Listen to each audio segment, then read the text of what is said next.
20세기 가장 긴 악몽이 시작되었습니다. 젊은 미군들이 정글 속에서 보이지 않는 적과 싸우다가 목숨을 잃었죠. 농민들이 들고 있던 괭이가 어느새 총으로 바뀌어 있었고, 평화로운 논밭은 폭격으로 크레이터가 된 황무지로 변했습니다. 세계 최강국이라는 미국이 어떻게 작은 동남아시아 국가와의 전쟁에서 패배할 수 있었을까요? 베트남이라는 나라의 역사는 끝없는 갈등의 연속이었습니다.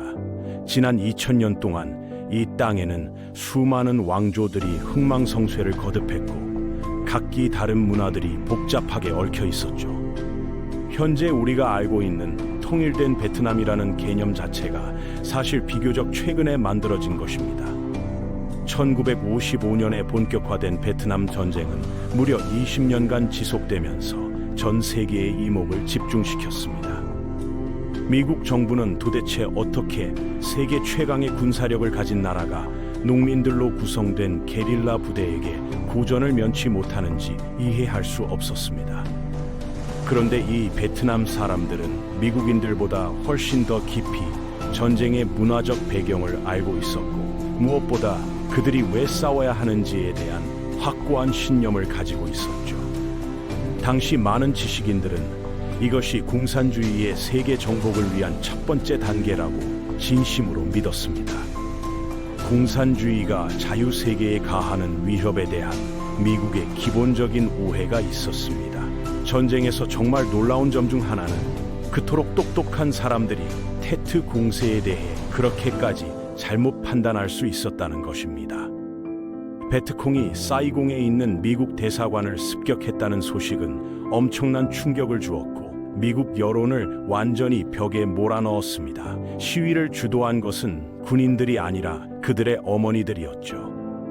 오늘날 베트남은 북쪽의 홍강 삼각주와 남쪽의 메콩 삼각주라는 두 개의 주요 강 유역을 중심으로 형성된 나라입니다. 베트남의 세 지리적 구역은 고고학 연구에 따르면 서로 다른 세 민족 집단에 의해 처음 정착되었다고 합니다. 북부 지역의 베트족, 참파라고 불리는 여러 왕국에 속했던 중부 해안 지대의 참족 사람들, 그리고 남부를 처음 정착시킨 캄보디아인들이 그들입니다. 그럼 지금부터 베트남 초기 역사와 미국 대통령이 베트남 전쟁에 개입한 이유에 대해 알아보겠습니다. 참족 사람들은 실제로 바다 건너편에서 왔을 가능성이 높습니다. 보르네오 북부 해안 출신으로 추정되는 이들은 뛰어난 선원이자 상인들이었고, 말레이어와 연관된 언어를 사용했습니다. 중부 베트남에서 힌두교와 불교의 영향을 받아 독특한 문명을 꽃피웠죠. 5세기부터 6세기에 걸쳐 남중국해에서 가장 강력한 해상 세력으로 군림했던 것도 바로 참족이었습니다. 남중국해의 무역을 장악한 것은 참족들이었습니다. 해상 무역이 유럽에서 중국까지 확장되면서 서구 상인들과 인도, 중동의 무슬림 상인들이 도착하게 됩니다. 점차 참족들은 대부분 이슬람교로 개종했고, 기독교는 중부와 북부 지역에서 중요한 종교로 자리 잡았습니다. 북베트남과 남베트남 왕국 사이에 전면적인 전쟁이 벌어지기 시작했죠. 유럽인들이 도착했을 때 이 지역에는 매우 정교한 지역 사회와 사회 구조가 번영하고 있었습니다. 인도에서 온 종교, 통치 방식, 정치 조직에서 중국보다 더 많은 요소를 차용한 문화를 가지고 있었죠. 베트남이 유럽과 상호작용하면서 특히 포르투갈에서 가톨릭 선교사들이 도착했습니다. 17세기 중반 프랑스 선교사들이 등장하기 전까지는 그 영향력이 실제로 느껴지지 않았습니다. 이 선교사들 중 가장 중요한 인물은 알렉상드르 드 로드였습니다. 그는 베트남어를 연구하여 프랑스어 사전을 편찬했고, 이로 인해 외국의 영향이 더욱 깊이 스며들 수 있게 되었죠. 프랑스는 점점 더 많은 베트남인들을 유교에서 로마 가톨릭으로 개종시켰습니다. 황제는 분노하여 많은 선교사들을 처형하도록 명령했죠. 이것이 우호적인 무역 관계에서 공격적인 행동으로 전환되는 전환점이었습니다.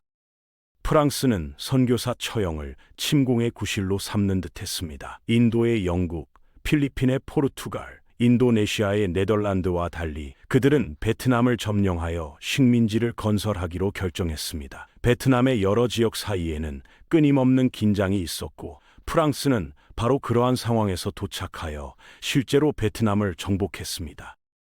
1860년 프랑스는 사이공 근처 지역을 점령했고 그 후 20년 동안 중부와 북부 베트남으로 진출하여 메콩 삼각주에 있는 6개 성에 대한 지배권을 확장하고 코친치나라는 식민지를 형성했습니다. 그들은 프랑스가 베트남 전체를 지배하기 전까지는 결코 분할되지 않았던 세 지역으로 나라를 나누었습니다.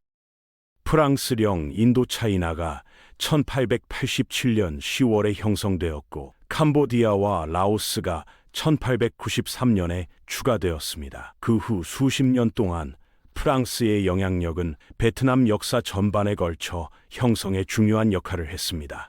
나라는 여러 왕조의 침입을 받았고 19세기 후반에는 베트남이 프랑스의 야망에 취약해졌습니다. 1884년 프랑스는 베트남을 장악하여 통킹, 안남, 코친치나의 영토를 형성했습니다. 프랑스는 베트남을 프랑스 법에 따라 통치하기를 원했고 얼마 지나지 않아 프랑스 문화가 전국적으로 확산되었습니다. 프랑스 정복은 실제로 일부 베트남인들의 지지를 받았습니다. 가톨릭 신도들뿐만 아니라 프랑스가 베트남에 근대화를 가져올 수 있다고 생각한 다른 사람들도 있었죠.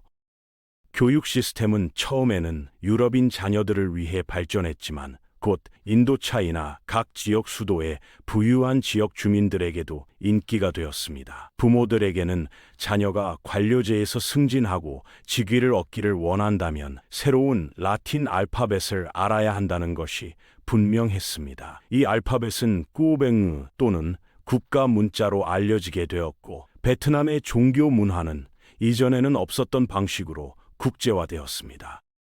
프랑스 교육의 이러한 분위기 속에서 호찌민은 베트남의 역사를 영원히 바꿀 인물로 성장했습니다. 젊은 시절 그는 세상을 보고 싶어 했고 화물선에서 일했습니다. 그는 미국으로 여행을 떠났고 런던에서 한동안 살았는데 그곳에서 요리사로 일했다는 소문이 돌았습니다. 파리에 있는 동안에도 파리에서 살았죠.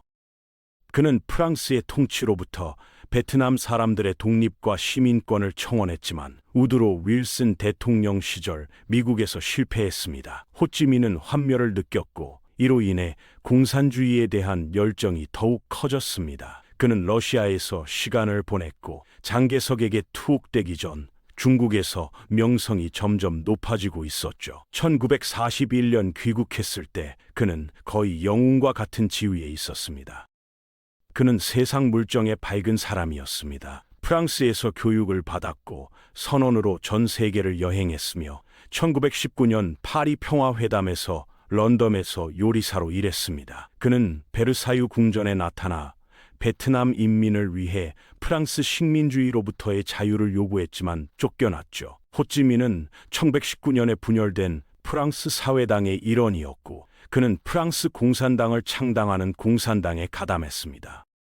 제2차 세계대전 중에 프랑스는 1940년 6월 나치 독일에 함락되었습니다. 파리의 비시 정부는 즉시 사이공과 하노이의 지배권을 일본에 넘겼습니다. 일본은 베트남에서 군대를 상륙시킬 권리를 행사했죠. 그들은 베트남을 통해 연합군으로 전쟁 물자가 수송되는 것을 막아야 했습니다. 호찌민이 중국에서 감옥에서 풀려났을 때 그는 베트남으로 돌아와 베트민 독립운동을 이끌었습니다. 그들은 2차 세계대전 중에 비시 프랑스와 일본군에 맞서 싸웠습니다. 중국으로 돌아가서 일본과 다른 세력들에 맞서 1945년 일본에 대항해 싸운 공산주의 저항 세력을 세웠고 그들은 베트남 북부를 점령했죠.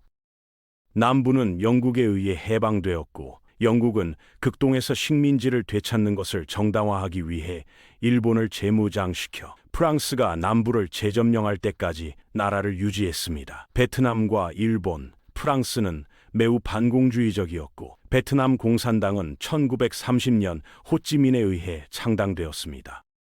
그와 다른 베트남 공산주의자들은 일본과 프랑스를 모두 거부했고 그들은 프랑스와 일본 모두에 반대하는 베트남에서 유일한 대규모 정당이었습니다. 전쟁이 끝나고 두 그룹 모두 패배했을 때 호찌민이 이끄는 공산주의자들은 더 강력한 입장에 있었죠. 그들은 그를 호 아저씨라고 불렀는데 호찌민은 위대한 애국자였고 그를 지지할 의향이 있었습니다.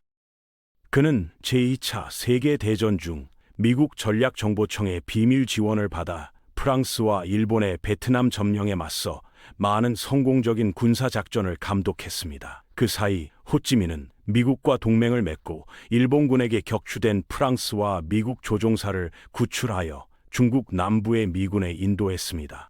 따라서 호찌민은 미국의 지원을 받아 군대를 창설할 수 있었고 일본이 패배한 후 수년에 걸쳐 군대를 인수할 수 있는 위치에 있었죠.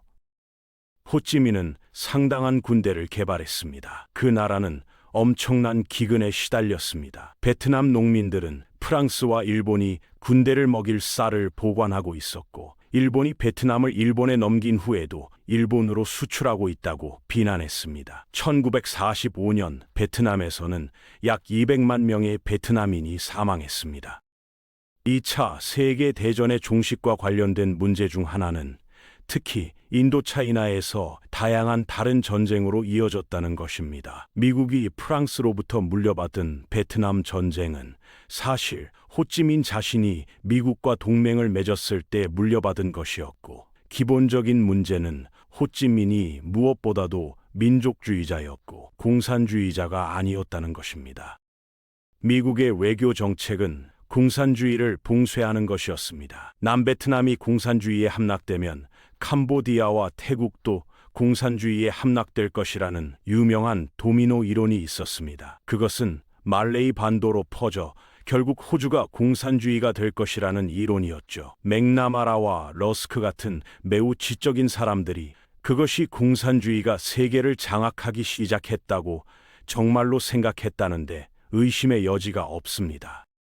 프랑스는 마침내 북부의 호찌민과 베트남 사람들이 저항하기로 결정하고 1946년 12월 하노이에서 프랑스를 공격하기 시작할 지점까지 세력을 키웠습니다. 1954년까지 지속된 전쟁이 시작되었습니다. 그러는 동안 프랑스령 인도차이나의 상황은 더욱 심각해졌습니다. 하노이를 휩쓸고 지나간 격렬한 전투는 비참함과 파괴를 남겼습니다. 특히 중국이 공산주의 정권으로 전락한 1949년과 1950년 한국 전쟁이 발발한 후 미국은 1950년부터 인도차이나에서 프랑스의 노력에 막대한 군사적 지원과 정치적 지원을 제공하기 시작했습니다. 미국은 처음에는 그들을 지원하는데 매우 꺼렸지만 부분적으로는 유럽의 프랑스와 NATO에 대한 지원과 맞바꾸어 미국은 인도차이나에서 프랑스를 지원하기로 결정했습니다. 이로 인해 미국은 재정 지원과 고문을 받았고 인도차이나를 위한 싸움은 계속되었습니다. 미국은 프랑스 군사 예산의 약 80%를 지불했고 동시에 중국은 베트남 독립운동을 지원했죠. 1946년에 발발한 전쟁은 8년 동안 질질 끌었고 1954년 프랑스의 매우 대담한 움직임인 디엔비엔프 전투에서 절정에 달했습니다. 프랑스군은 완전히 잘못되었고 그들은 보응우의 잡장군 휘하의 게릴라에 의해 격파당했습니다.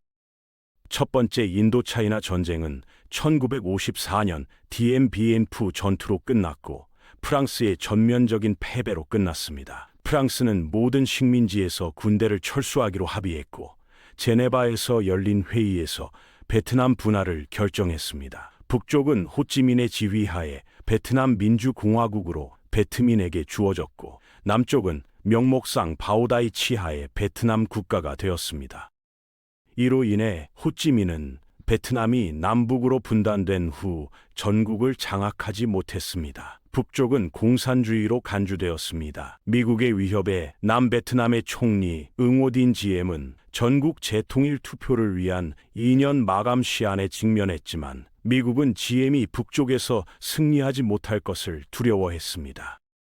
베트민은 호찌민의 지휘하에 베트콩으로 알려진 민족 해방 전선을 결성하고 통제권을 얻기 위해 남쪽에서 게릴라전을 시작했습니다. 남부는 미국이 공산주의자들을 상대로 어떤 선거에서도 이길 수 없다는 것을 깨달았을 때, 국가를 통합할 선거가 있을 때까지 계속 통치되었습니다. 그들은 남베트남의 총리 지엠을 지원하여 독립국가를 세웠습니다. 프랑스가 디엔비엔프에서 패배했을 때와 아이젠하워는 국가에 대해 무엇을 할지 결정해야 했습니다. 그는 남베트남 정부를 지원하기로 결정했고, 그들은 끔찍한 지엠을 지원했습니다. 지엠은 남미의 독재자와 같았습니다. 어떤 미국 장군이 그를 개자식이라고 말했던 것 같지만, 그는 우리의 개자식입니다라는 생각이 미국 정부를 통해 퍼져나갔습니다. 1954년에 마을의 절반이 공산주의 통치를 받았고, 그것은 명확하지 않았습니다. 누가 승리할 것인가? 그리고 실제로 미국과 다른 정치 집단도 공산주의자들이 이길 것이라고 예상했습니다. 미국이 세계를 지배하려는 음모나 그런 대단한 일은 아니었습니다. 그들은 소련 공산주의가 위협이라는 것을 깨달았을 때 러시아가 그 자리를 차지하기를 원하지 않았습니다. 그래서 GM 정권은 즉시 메콩 삼각주에 있는 종교 또는 정치 종교 집단의 주의를 돌려 먼저 공격했습니다. 그래서 1954년과 1955년에 사이공 거리에서 싸움이 있었고, 그 대부분이 메콩 삼각주로 퍼졌습니다. 남베트남 정권 초기에는 일종의 내전이 있었습니다. 베트남의 분열과 불안은 계속되었고, 폭동은 심화되었고, 베트남 사람들은 호찌민과 민족 해방 전선을 독립을 되찾는 방법으로 계속 보았습니다. 미국은 불안한 상황을 계속 면밀히 모니터링했습니다. 베트남에서 공산주의가 급속히 부상하면서 그들은 이를 자신들에게 직접적인 위협으로 여겼고, 이러한 분위기는 케네디 대통령이 궁극적으로 $100만 이상의 손실을 초래하는 결과를 초래했습니다. 20세기에 50만 명의 미군과 20년간 지속될 피비린내 나는 전쟁을 겪었습니다. 민족 해방 전선은 베트남에서 상당한 세력을 얻었고, 많은 베트남인에게 호찌민은 영웅이었습니다. 미국의 지도자들에게 호찌민은 공산주의를 대표했고 인간에게 심각한 위협이었습니다. 그러나 우리 조상들이 추구했던 동일한 혁명적 신념은 여전히 전 세계적으로 문제입니다. 베트민은 남부, 중부와 북부에서 신도를 모집할 수 있었지만, 남부의 종교단체는 중앙과 북부 베트남에서 신도를 모집할 수 없었습니다. 1960년대 초 하노이의 정책은 이미 남부에서 빠르게 발전하고 있던 게릴라전을 지원하는 쪽으로 다시 전환했습니다. 한편 미국은 자체 병력을 증강했고, 남베트남에서 외국군에 대한 제네바 제한을 넘어섰습니다. 케네디 대통령은 GM에 약속했습니다. 미국이 북한의 공산주의자들을 물리칠 수 없었던지 얼마 되지 않았고, 그들은 그렇게 하려고 하지 않았습니다. 1961년 베트남에서 다시 패배한 후 400명의 미국 그린벨의 특별 고문이 그해 10월 호찌민 휘하의 베트콩 게릴라와의 싸움에서 군인들을 훈련시키기 위해 파견되었습니다. 맥스웰 테일러 장군은 대통령에게 보고하고 케네디에게 미국 군사 고문수를 늘리고 8,000명의 전투병을 파견하라고 조언했습니다. 케네디가 파견한 병력 수는 결국 1963년까지 56,000명을 넘어섰습니다.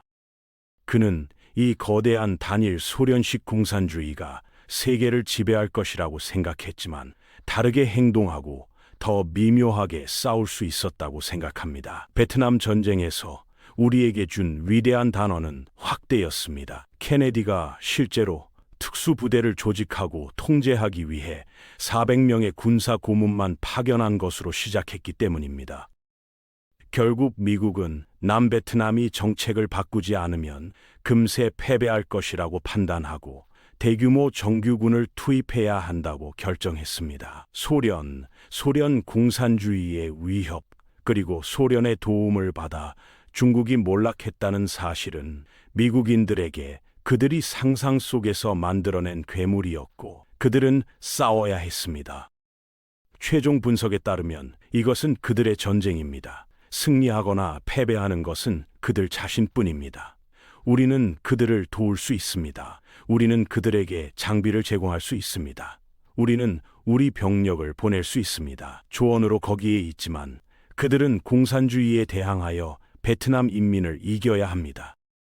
케네디 대통령은 베트남에 대해 갈등을 겪었습니다. 그는 영토를 포기할 수 없다는 것을 깨달았지만 위기에 직면했습니다. 미국의 지원이 증가했음에도 불구하고 남베트남군은 베트콩 세력에 맞서 아무런 진전도 이루지 못했습니다. 남베트남 대통령 지엠의 정권은 군 반란 며칠 전 폭력의 물결 속에서 끝났습니다. 베트콩이 지엠과 싸우면서 궁극적으로 그의 죽음으로 이어졌습니다.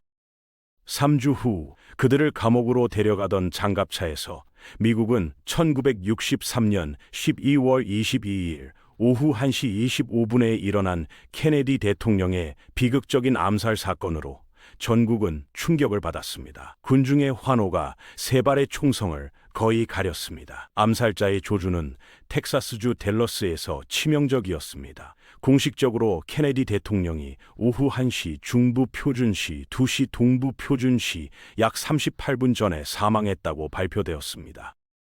린든 존슨은 암살 이후 대통령직에 올랐습니다. 국가는 혼란에 빠졌습니다. 베트남의 악화되는 상황은 케네디의 가장 시급한 문제였고, 존슨은 베트남과 공산주의를 물리치는 데 대한 미국의 헌신을 물려받았습니다. 존슨 대통령은 그의 모든 위대한 미덕에도 불구하고 외교 정책에 그다지 강하지 않았습니다. 그는 태평양 전쟁 중에 해군에 있었고 압도적인 힘이 군사적으로 작용한다고 믿었습니다. 호찌민은 자신이 아는 사람과 협상하고 싶어 하지 않았습니다. 결국 그는 이길 것입니다. 그들은 얼마나 많은 사람을 잃고 있는지 통제할 수 있었고, 그들이 한 일은 사상자를 출생률 이하로 줄이는 것이었습니다. 1964년 8월 통킹만 사건은 존슨 대통령의 반발을 촉발했습니다.